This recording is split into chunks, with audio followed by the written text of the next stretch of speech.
Sankofa. Feels so right, don't it? Let's begin. Cut the rooster neck, dance around the bonfire, and play the djembe until my arms tired.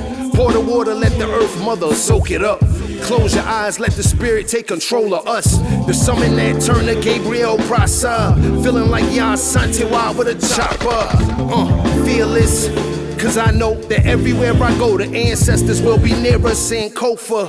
We are the true to life avatars. They made us forget what slave whips in the battle scars will remind us of the pain that we receive anytime we use our brain. Give thanks, cause Yah Santiwa was so brave. She fought for freedom when some man wouldn't do the same. Cause Khalid was so black and bold, and John Clark was so smart, he helped us crack the code. Cause Dr. Ben was a scholar. How y'all doing today? Welcome to Razor Sharp. My name is Big C. We're down here in North New Jersey at Beloved All Cuts, talking about issues. We want to address a few things that affect Black America. We also want to talk about a few trending topics. One in particular, this week, Africa Bambaataa, Zulu Nation, child molestation, hip hop. What's going on? She ain't never giving back.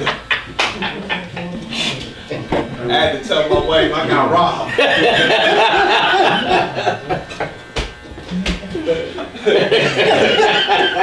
I had to tell him, yo, baby, I was going to the car and I don't know, this guy hit me across the head.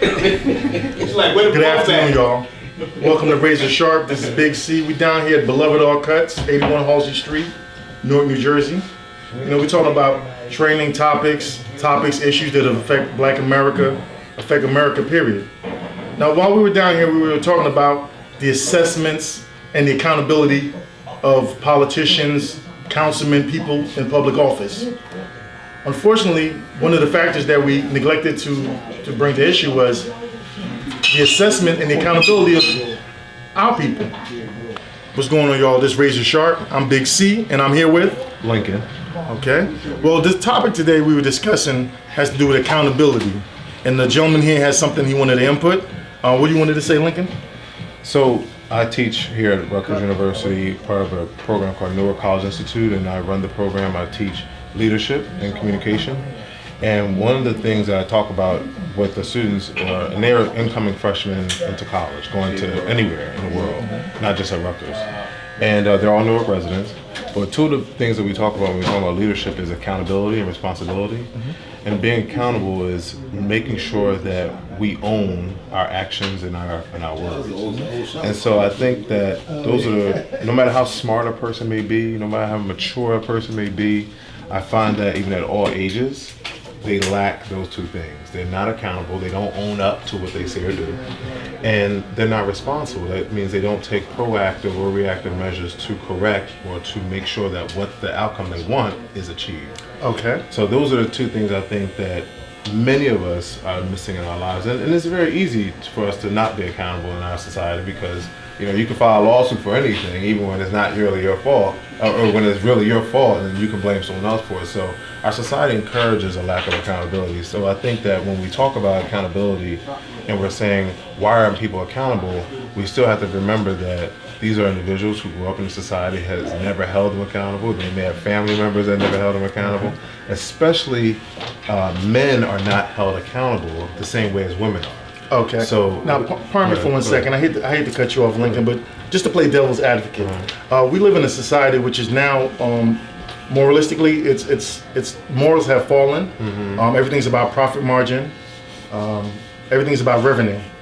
Now, how can you ask or expect someone to be accountable for anything other than themselves at this point? Reason being, I mean, we've seen it over the last 30 years or so, decrease in kids going to school, getting the education, people living below the poverty line, a lot of situations where there's no employment in the inner city, a lot of the jobs are being outsourced, things of that nature. So but from a moral standpoint, isn't self-preservation the main purpose? In saying the main thing that we establish in our lives, we want to be able to live. And the first thing we have to do is to be able to first take care of ourselves and take care of our families. So unfortunately, sorry to play devil's advocate, but I want to know what's your take on business and being moral? Because for someone to be accountable, that means morals do play a part. But at the same time, I'm sorry, but at the same time, we live in a society where the bottom dollar is what counts. Well, that's not new. Money has always been the bottom line in the United States since the beginning. I mean, we were founded based on money. People came here to make money from the founding fathers, quote unquote. So money has always been the foundation of why the country operates the way it is. Business does not have morals, right? Business is guided by laws, and politicians create laws based on their morals or their principles. But a business is not a moral entity, right? Oh no. So I'm sorry, not at all, because business is not based on fear. There's no such thing as fair in business. Well, I don't want to say that equality. either. I don't want to say that either. I mean, the law says you can't dump in someone's backyard. The business does not say we need to dump in someone's backyard. The business says what's more profitable to do. Exactly. And so people make decisions based on a financial decision. It's not really because I like you or because I know you. In a business, and keep in mind, a business is a bunch of people in a room to make a decision, not really one person, right? Typically. So when we talk about businesses, we normally talk about corporations, and that's how it's really ran. So we have to keep in mind that a business has a legal obligation to make money, and so it does it in any possible way. Now, with that being said, there are things that it does to make itself seem as though it has a moral conscience, because people in the society will say, I don't want to buy your product because you support X, Y, and Z. Okay. But in the end, that's still, even though it's painted as a moral issue, it's still a financial decision that's being made. But unfortunately, I'm sorry to cut you off, Lincoln, but here's the thing. We're down here at 81 Halsey Street. Directly across is the Prudential Building. How many African Americans who live in Newark or Essex County, you know what I'm saying, have jobs at that large Prudential Building, that large corporation across the street? Because to be honest with you, they're not being morally, there's no moral compass for them. Well, you know, I will argue, I mean, before I came to Newark, I really didn't know. I couldn't answer that question, and I really still can't answer that question, really. But I work with organizations that work with Prudential, that get money from Prudential, and a large part of Prudential Foundation's money goes back into the city of Newark. I will say that. But many of the people who went to school in Newark, who go to college in Newark, they graduate and they work at Prudential. Rutgers University, for example, Newark, a lot of their alum work at Prudential. So I don't want to make it seem as though I just think that we have to make sure we get out this us versus them and really look at it from a very neutral perspective. Now, when you talk about accountability in the home and people being accountable and people having to fight and survive, you're taught how to survive, okay? There is no natural way based for you on to go experience. out. Based on a lot of different things. Based on experience. Based on a lot of different things. But the first 10 years of a person's life determines them for the rest of their life, okay? People don't really want to acknowledge that. But the reality is your parents, what they do or what they don't do, shape you into who you're going to be. They shape your lens of how you see yourself and how you see other people. And that determines everything you make, every choice you make, and every decision, everything you do. And so when we talk about people having to survive and all they know is by taking from one person to get their own, that's something that's taught how to survive, how to do that. And so I would argue that when we talk about accountability and we talk about people doing what they have to do, it's because they haven't been taught another way of doing it. So, I didn't wake up knowing this. I mean, the foundations of what I have to make me learn this stuff started when I was younger. I had to be taught certain key things. And then I grew up and read things for myself or looked at the world differently for myself. But I didn't wake up one day and just have that. So I think when we talk about being accountable for others, I think we really have to realize that, and this is why I mentioned business, because it pays to be ignorant, right? Businesses make money because you don't know the difference and you don't know. So when we talk about our society not educating people, yes, poverty makes a lot of money, okay? It's profitable to keep you ignorant and keep you unemployed and keep you where you are. But that's not anyone's responsibility to make you, in this society we're living in now, in a capitalist society, this is not communist society, this is not even a socialist society, but in a capitalist society like the United States, you are obligated to rise up on your own. It is not my job as a business or as some private entity to come in and help you become a better you.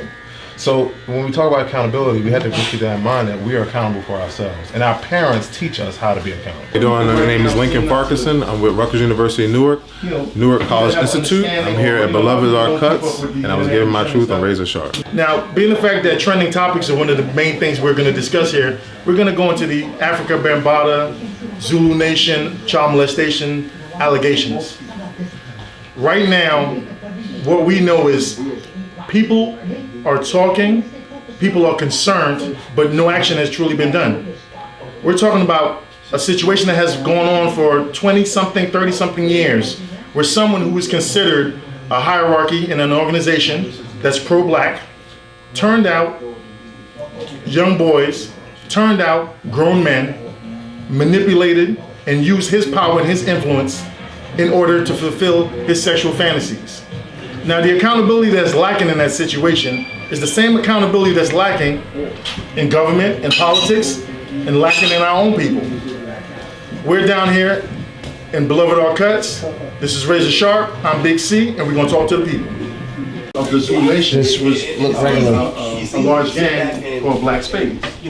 So pretty much it was done in order to try to get at-risk youth off the street, you know what I'm saying, bring them into music, do things in order to, uplift them. The problem is, a lot of the founding fathers of hip-hop, a lot of the people that got their opportunity in hip-hop, a lot of the execs and CEOs and people who were gatekeepers, were very close friends of Africa Bambaataa. And what they're saying now is, they pretty much have at least 6 or 7 different individuals who are willing to go to court. Some people have been offered money. They're saying that not only did he molest young boys, because he kept a lot of at-risk youth around him. Okay. He would travel, tour all around the world. They said he had a house where he kept, there were always underage boys there. When he traveled outside the United States, there were underage boys there, certain boys that went with them. They're saying that his association with people such as Russell Simmons, the Diddy's, Clive Davis, they're saying, they're pretty much saying that anyone that you saw stand next to Africa Bambaataa for at least anywhere between a 5 to a 20-year span in music, they either knew or they were also participants in misconduct with young boys. KRS-One made a statement the other day. He said, "What does this have to do with hip hop?" And a lot of this goes back to the accountability factor. I mean, we have a lot of people right now who pretty much want to know. I mean, there's a councilman in New York named Ronald Savage. He's an activist, actually. And pretty much what he's saying is when he was 15 that he was molested by Africa Bambaataa. You know, there are at least 5 to 6 other cases where people have, brought up charges. And in the Zulu Nation, they have what's called a tribunal. So pretty much he's been brought up charges in 2007 about child molestation, child endangerment. And as of May 6th of this month, he has now been taken out of his presidency as the official leader or the CEO of the Zulu Nation. Oh, really? His closest bodyguards who traveled with him for over 10 years explained that they knew of what was going on. There are times when they walked in the room and seen him in the room with boys, naked, do this. But the thing that puzzles and bothers me the most is not the fact of just what he did or who didn't step forward. It's the fact that they're now saying that if there was ever to be a broken silence, we would find out pretty much that there are so many people in the music industry that also engaged in the same actions that he did, saw it, permitted it, they even housed it. And that's the big issue that's going to before the year's over, you're going to probably start hearing names of people that you probably wouldn't even expect that. You're saying that we're involved in these, explicit sexual behaviors with underage children, things of that nature. But like I said, as of May 6th, he officially stepped down. So I just want y'all point of view, y'all take on what y'all think about this situation. Because see, I have no problem with, homosexuality, I'm a religious person, but I'm not a person, I was told never to judge. I can't judge a person for what they do. But I can judge you for the actions you take upon, putting yourself on children. Defenseless children. But a lot of people, it seems like out of all the hip hop news, you know, we know Beyonce's doing the Formation tour. We know Bad Boy had the Bad Boy 20th anniversary concert yesterday. We know a little bit of everything, but it seems as though an issue such as this, remember, hip hop, the word hip hop, and also rap music, the foundation of that started with these people. These people influenced the executives and the people who are now in power. So now what we're saying is we now have a big allegation against someone who is associated with so many of the people who we admire, and the truth has not come out in full. I mean, they're members of the Zulu Nation. They're people who, you know, that did business with him, and Africa Bambaataa, that is. They're people that did business with Clive Davis, Russell Simmons, a lot of these people who also had allegations against them. I mean, prime example, Clive Davis just came out a few years ago and said, "Oh, I'm bi." I mean, this is a crazy situation, but I really want y'all take on it, and y'all let me know what y'all think, you know? I'm Kyle Beloved-Hammonds. I'm an advocate for the community. We Care Community Outreach Corporation. We seek to bring real transformation to as individuals and family. How? Because we are a gatekeeper. How we are a gatekeeper? Because we bring something good news to individuals and families, and we give it to them. We're not asking for nothing back at all. So with that said, that me being an advocate for the community, my take on that kind of abuse, it brings a person to a physical bondage. I'm gonna ask a question: what made him be in that atmosphere? We gotta go to the root. As far as who, Bambaataa? The atmosphere of him being in that atmosphere. Period. We gotta go to the root of things. So what happened to him when he was a child? I'm not sitting here negating that what he's doing is right or wrong. I'm negating where's the root. Where we gotta stop from somewhere. It started somewhere, and it has to stop somewhere. True. But one point I want to make is molestation has nothing to do necessarily with someone's sexual preference. I think it's a spiritual curse. I think it's a curse on somebody. It's a generational curse. Now, to get to your actual question. Should he be prosecuted for it? Yes. Generally, a lot of persons that come into my shop, persons that do advocate for children every day, and they go to homes every single day. I can't say names, I can't point fingers, but they are advocating for our children today. What he did is a crime, molestation. Allegedly. Yes. Allegedly. Also, endangerment. It brings somebody to a physical bondage, and I got that. So what are we going to do as a community to bring forth that person to be justified in a court of law or by the people? Well, this also goes back to what I was talking about with the young gentleman earlier, Lincoln, about accountability. He was talking about as far as how businesses have accountability and how morals are in effect. One of the big issues that we have is the fact that we know that hip hop is $1 billion business. We know that entertainment is $1 billion industry or $1 trillion industry. But the main thing is this: when money is being made, blind eyes are always turned. You gotta ask yourself a question. What is Puffy Combs doing? He kissing on male artists every single day, and I seen it and I heard it and I believe it. It's a part of a secret society that bringing people down to a physical bondage. And what's happening is, every song is being played and being mimicked all over and over again, and allow that spirit to go out into the universe. Do you believe in order to gain riches on earth, you have to sell your soul? Absolutely not. I'm gonna say this. Absolutely not. Whatever you do for your own money, that's what you do for your own money. But the Bible said, he said, money is root of all evil. Okay. What path are you gonna take? Okay.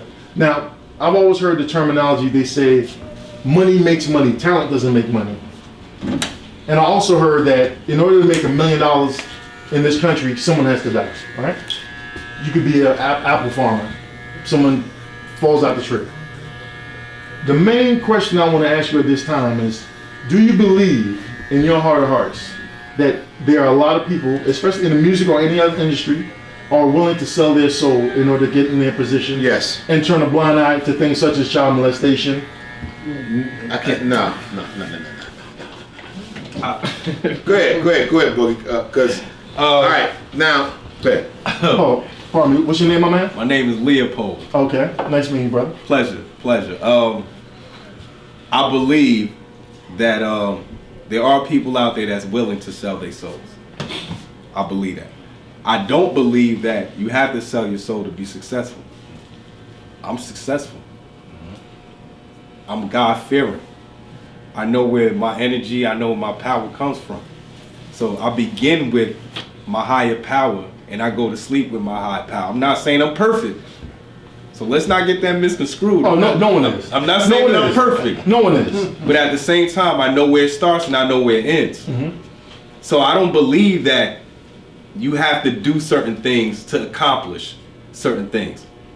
Okay. If you study real hard, you're gonna get an A. Oh, You understand what I'm saying? Like, understandably so. if you don't study, you can fail this class. Okay, understandably so. That's life. But I want to give you a prime example. Play a little devil advocate here. Absolutely. Okay, Keanu Reeves. When you wake up in the morning, thank you. Black Keanu Reeves to you, brother. I know that. Black Keanu Reeves to him. Thank you. No, but realistically, here's the question or the insight I want to put into this conversation. When you wake up every morning and you yearn for something, Right. and you have a yearning and a desire and a passion to do something or to be someone, and that's all you think about and that's all you want to do, and those doors are constantly closed and constantly shut on you because those people who are considered gatekeepers sold their soul to get in their position and they're not willing to give you that position that easy. What do you do?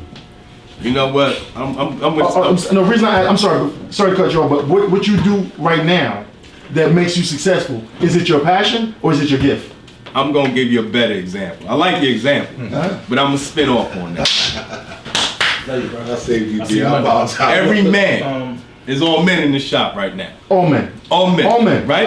Everybody stand up every morning, right? Yeah. Everybody wake up with a, Yeah.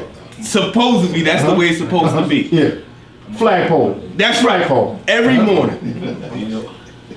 First of all, you are the gatekeeper of yourself. So you believe? So wait a minute. Hold up now. Wait a minute. You believe Wait a we minute. control our own destiny? Absolutely. Okay. So here we go. You wake up that way in the morning. Your lady ain't next to you. I got rooms, I got everybody. You can either A, go through your black book, or just wait till your girlfriend come home. So you in control of what you do. But that's not. Is that your passion, your gift, your destiny? No, that's an urge. What I'm talking about though is more or less. So wait a minute. Urge is not a passion? All right, bro. Urge. I truly believe that Urge is not a passion. Urge is a feeling that you can either implement. Right. You know what I'm saying? So what's passion? Or passion. Passion It's a feeling. No. Passion has more to do with love. Passion has to do with lust. But we're also talking about something that you want to do that you feel as though you were meant to do, your destiny. So for example, whatever it is you do that makes you successful Right. in whatever line of business that you're in, Right. is it your passion or is it your gift? Because see, if it's a gift, It's a little bit of both. okay. Because, so let's be clear. My wife has a staffing agency that I'm part of. Okay. So my wife is my boss. Okay. There's nothing wrong with that, fellas. No, not at all. So she's my boss. Your So, wife is always the boss. That's how it works in life. We don't know it, but the wife is always the boss. For the camera, I'm gonna say that. So,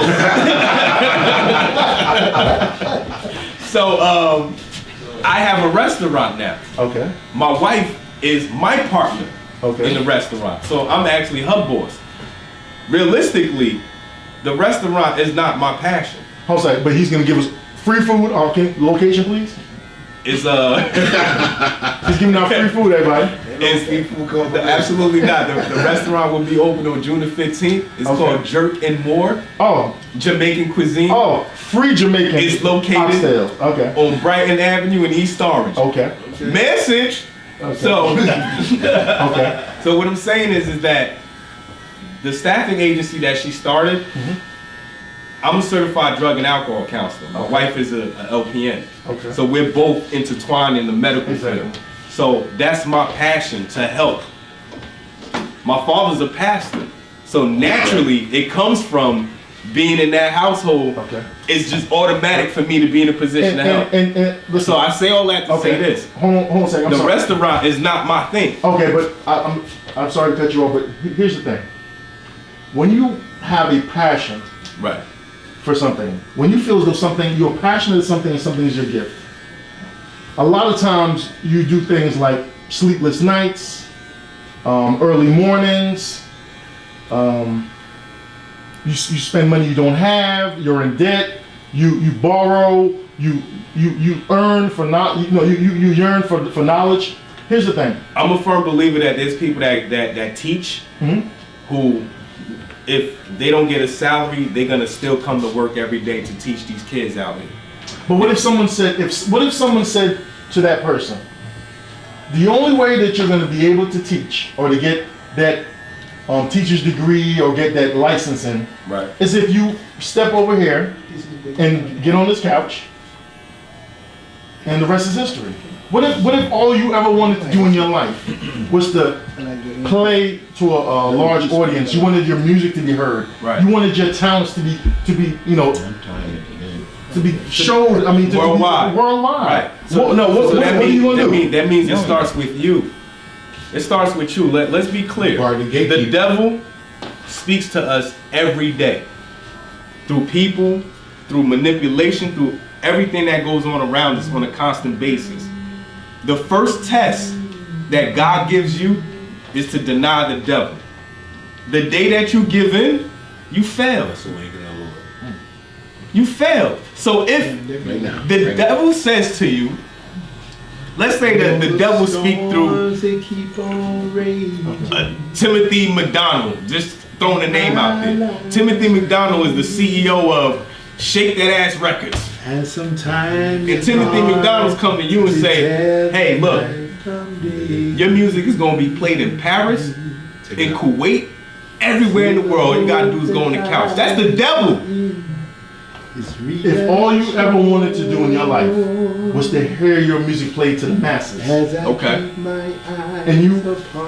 you have the moral compass enough to say to yourself, I'm not willing to do certain things in order to hurt my integrity. What's your name again?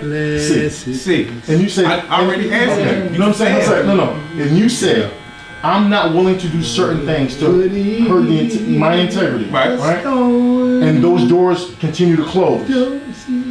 We have what's known in the world is called a small window of opportunity. Then it wasn't meant to be. Say that again? Then it wasn't meant to be. What's your name again, brother? Leopold. Okay. We got Leopold here. This is Razor Sharp. I'm Big C. Thank y'all. So I want to really thank y'all for watching this week. This has been Razor Sharp. We're down here at the Love It All Cuts. I want to give a shout out to Megastar Radio. You know, we're trying to change the consciousness of the people, one show at a time. See you next week. Once again, to ask the same old question: who raised you? Take it up, D. Though the storms they keep on raging in our lives, and sometimes it's hard to tell the night from day. Still the hope that lies within is reassured as I keep my eyes upon that distant shore. I know he'll lead me safely to that blessed place he has prepared. But if the storms don't cease, Come on, Dave. and the winds they keep on blowing in my life, my soul has been anchored in the Lord.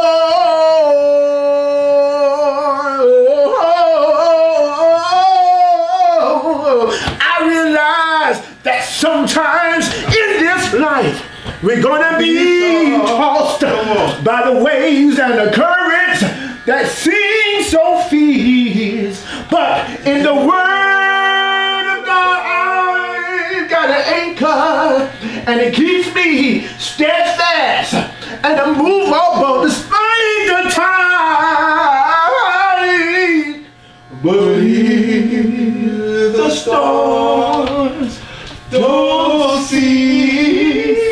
And just in case the wind, they keep on blowing in my life.